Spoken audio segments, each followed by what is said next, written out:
Hello, welcome to my show. This is Susie Marsh-Meffin, LCSW, that's Licensed Clinical Social Worker.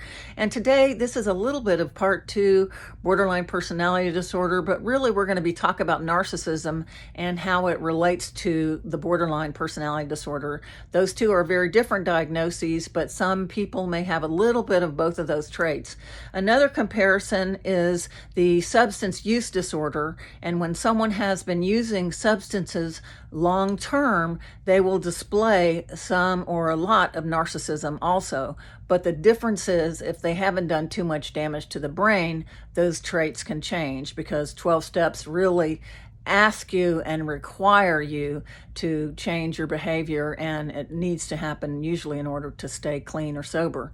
So narcissism is a pattern of grandiosity, extreme grandiosity in fantasy or behavior. Also, a need for admiration, an excessive need for admiration, and lack of empathy. Those are the three most important traits of a narcissist with a personality disorder. It's broken down into 9 different traits in our diagnostic manual. Let me remind you, this show is not meant to diagnose or treat any condition, but to edutain you, to educate you, and to entertain you. So there's 9 traits in the diagnostic manual that breaks down those 3 examples. And the first one is the grandiosity, a grandiose sense of self. Their self-importance. They exaggerate their achievements, their talents. They expect to be recognized or superior in their achievements. Number 2, they are preoccupied with feelings of unlimited success, unlimited power, brilliance, or achievements. So they really think they are superior, and they really believe they should be acknowledged that way. So these are extreme traits. All of us have a little bit of this, especially if you're successful, you have a little bit of these traits. It doesn't mean that you're a narcissist. The biggest trait of a narcissist is an inability to even consider these traits. So if you are considering yourself, wow, I might have that trait, that's a pretty good sign that you're not a narcissist, because you're open-minded. Now you got to stay open-minded throughout the whole film here, because that's when you find out for sure you're not. So be sure and stay throughout the whole video and hit like and subscribe so I can get more subscribers and really upgrade my channel so I can interview people. So number 2, preoccupied with unlimited success, power, brilliance, beauty, or ideal love.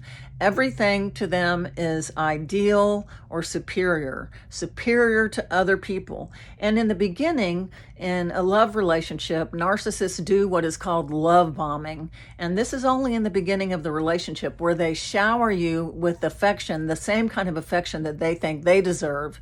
And they shower you, and especially if you're a codependent and you haven't dealt with your codependency, you are ripe for a narcissist.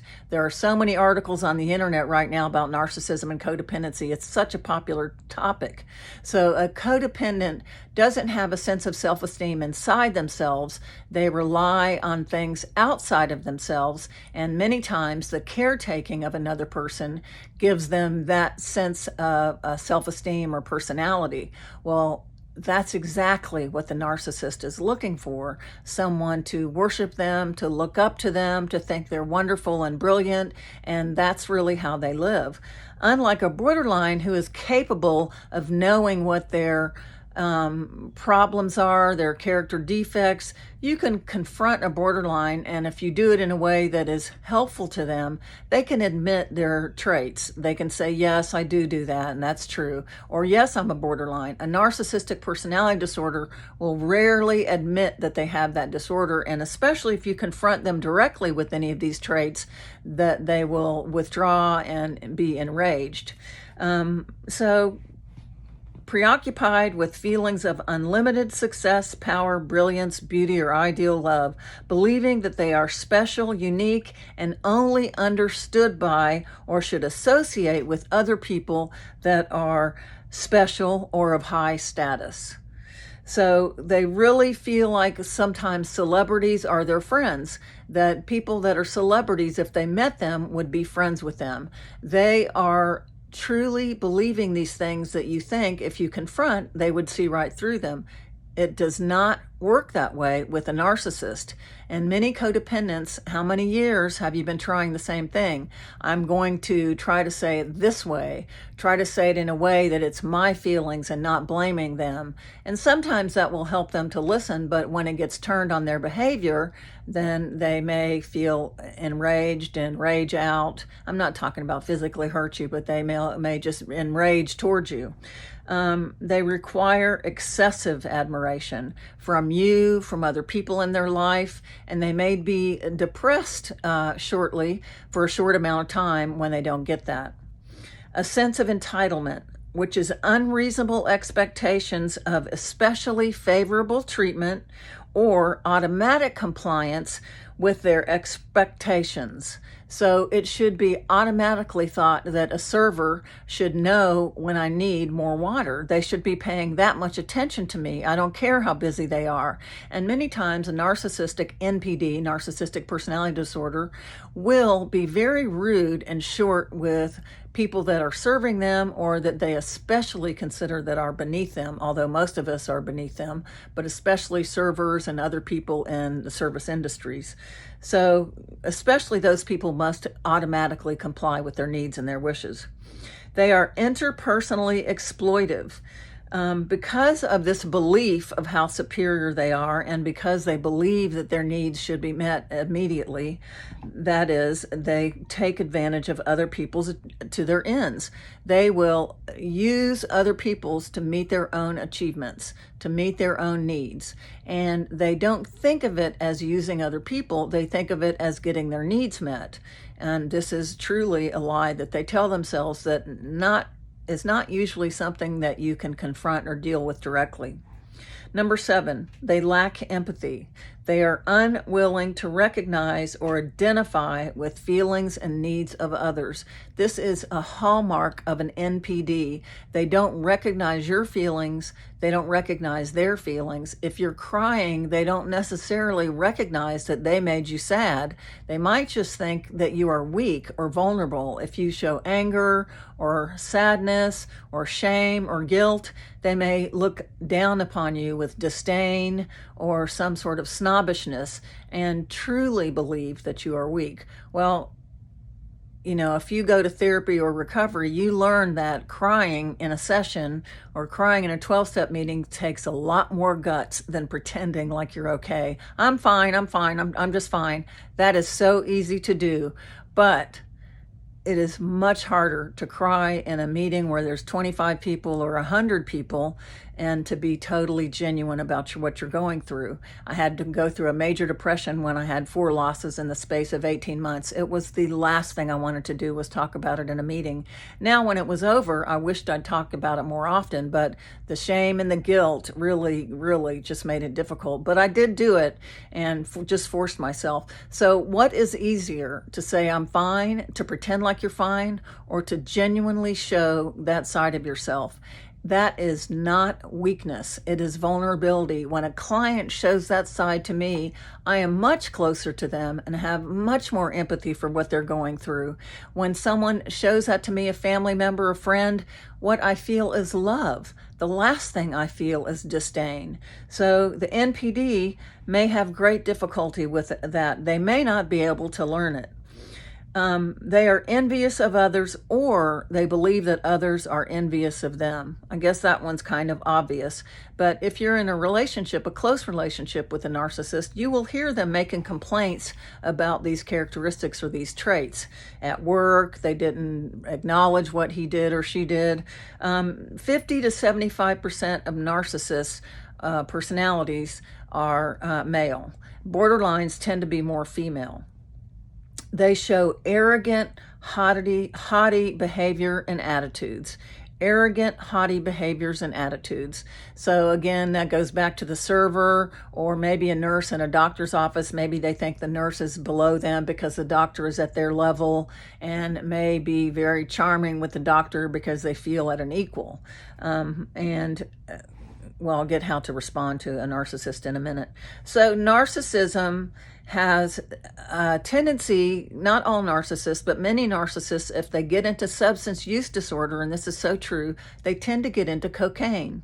And I guess because cocaine, when you're on cocaine, it makes you feel so invincible. It feeds right into that feeling and that need that they have and keeps them very far away from that low self-esteem.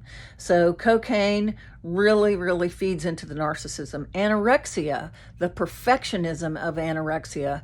Anorexics are extremely precise. They might count calories, count points, but they are very precise. If they gain an ounce over their weight, they go into a frenzy. So anorexics and cocaine abusers or addicts are very prone to narcissism because part of it is how their brain is wired for addiction, and part of it is how those symptoms relate to anorexia and cocaine use. Narcissists, instead of having a crisis, they will have a narcissistic injury. That's when they fall into the low self-esteem and get very depressed and feel very worthless, and it's very difficult for them. They have very fragile self-esteem, much to the opposite of their display of behavior in public, with this excessive self-esteem and high standards. They lack reciprocal interest. So you might have an interest in something and you might talk about it. Instead of sharing that with you, they'll talk about their interests and will expect you to show reciprocal interest in it, but will not know how to reciprocate for you. They are also unaware of other people's feelings, even crying, as I mentioned earlier. They get jealous and very disdainful. So jealousy is definitely a character trait of narcissistic personality disorders. They are intolerant of criticism. So when you give a narcissist feedback, you just shouldn't. You don't give them feedback unless they've been in therapy with you and you're their therapist and it's been years and they totally trust you. They feel defeated. So criticism or feedback at an early stage is an absolute end to the relationship usually.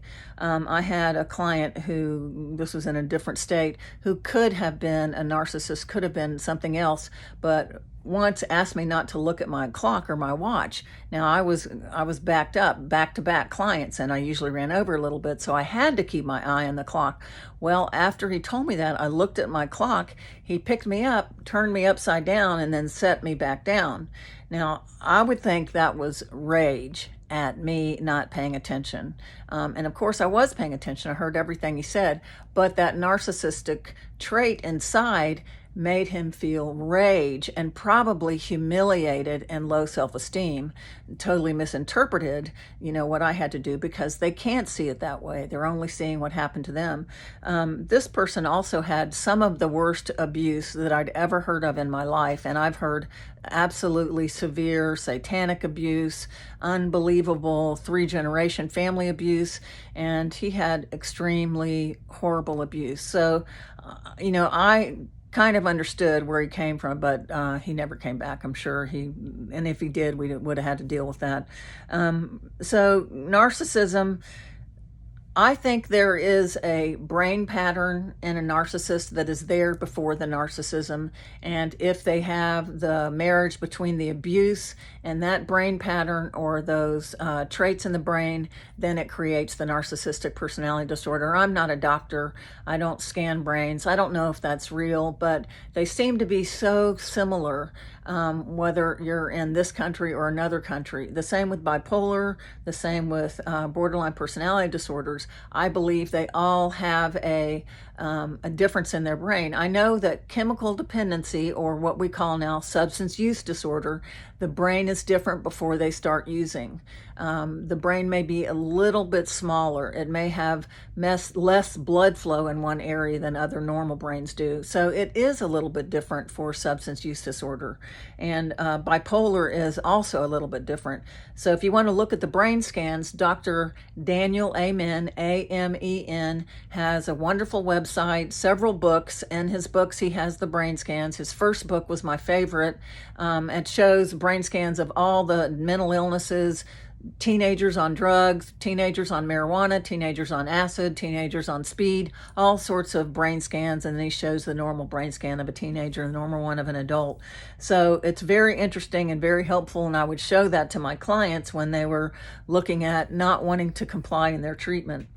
So the borderline's emptiness, when they are rejected, they can become very angry and rageful, but it's a different sort of rage than the narcissist has. The narcissist has the haughty, snobbish, looking down on you sort of rage. The borderline just has a flying off the handle rage, which you hear hurt underneath it.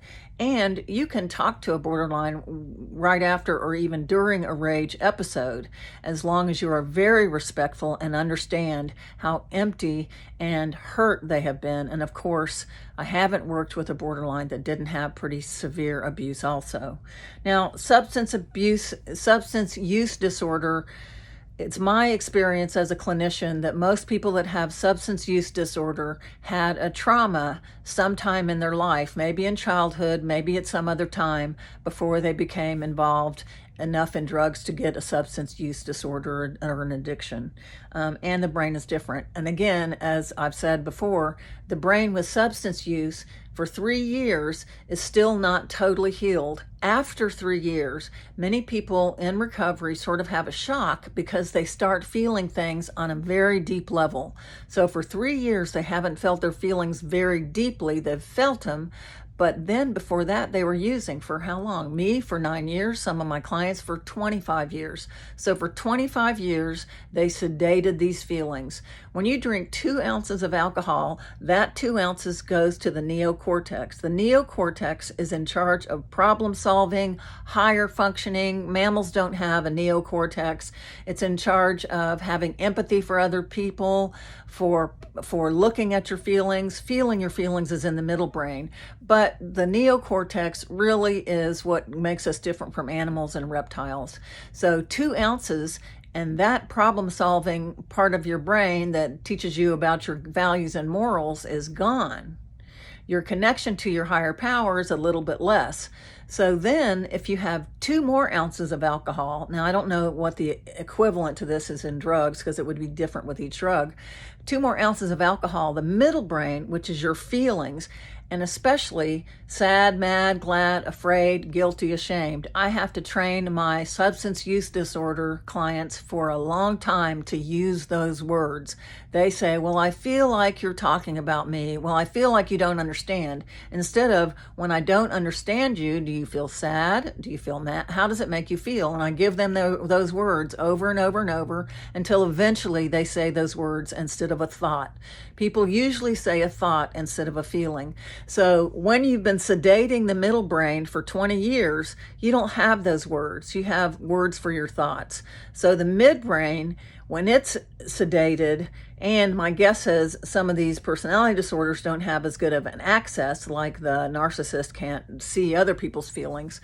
So when that's sedated, then you're not so much thinking about your values, your higher power, your family, your wedding, your marriage, your relationships. And what's left after 4 ounces of alcohol is what we call the reptile brain. The reptile brain is the brain that says fight, flight, food, or the other F word. So it's totally our animal instincts and our animal needs. And that's why so many women talk about getting in trouble sexually when they're using drugs and alcohol, because of that sedation and because of being sometimes in communities of drug users that don't have values, obviously, who, if you're using more pathological substances than alcohol, there tends to be more pathological things happening.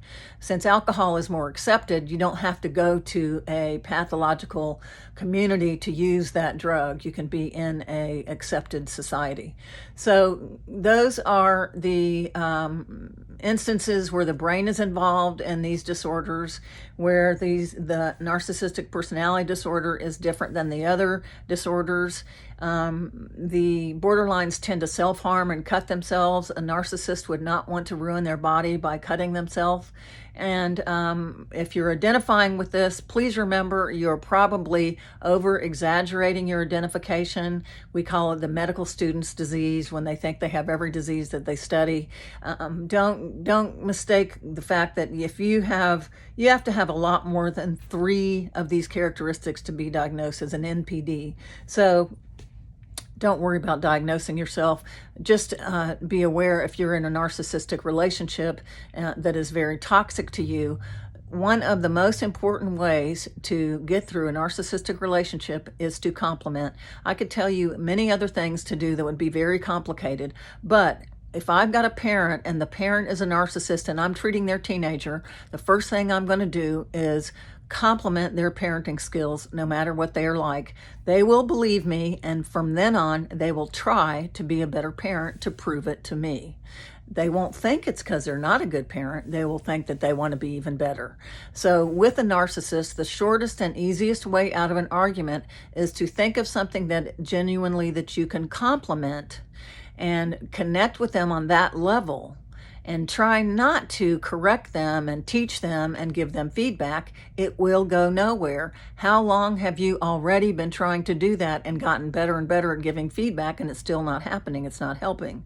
So getting out of it by making compliments, by trying to soothe the relationship, and maybe you'll decide to get out of it. Going to Al-Anon can help you decide to stay in it and not be crazy, or to get out of it. Al-Anon is great for either of those choices, and of course that's up to you, not anyone else. So I highly recommend Al-Anon and therapy as treatment for codependency if you're in a relationship with a narcissist. So I hope this was helpful, and I'll see you next week. Usually I release a taping on Thursday, so look forward to talking to you then. Susie Marsh, LCSW in Florida. Thanks so much for watching the show. Don't forget to like and subscribe so I can upgrade my my channel. And then, of course, I only need about 970 people. Thanks. Bye.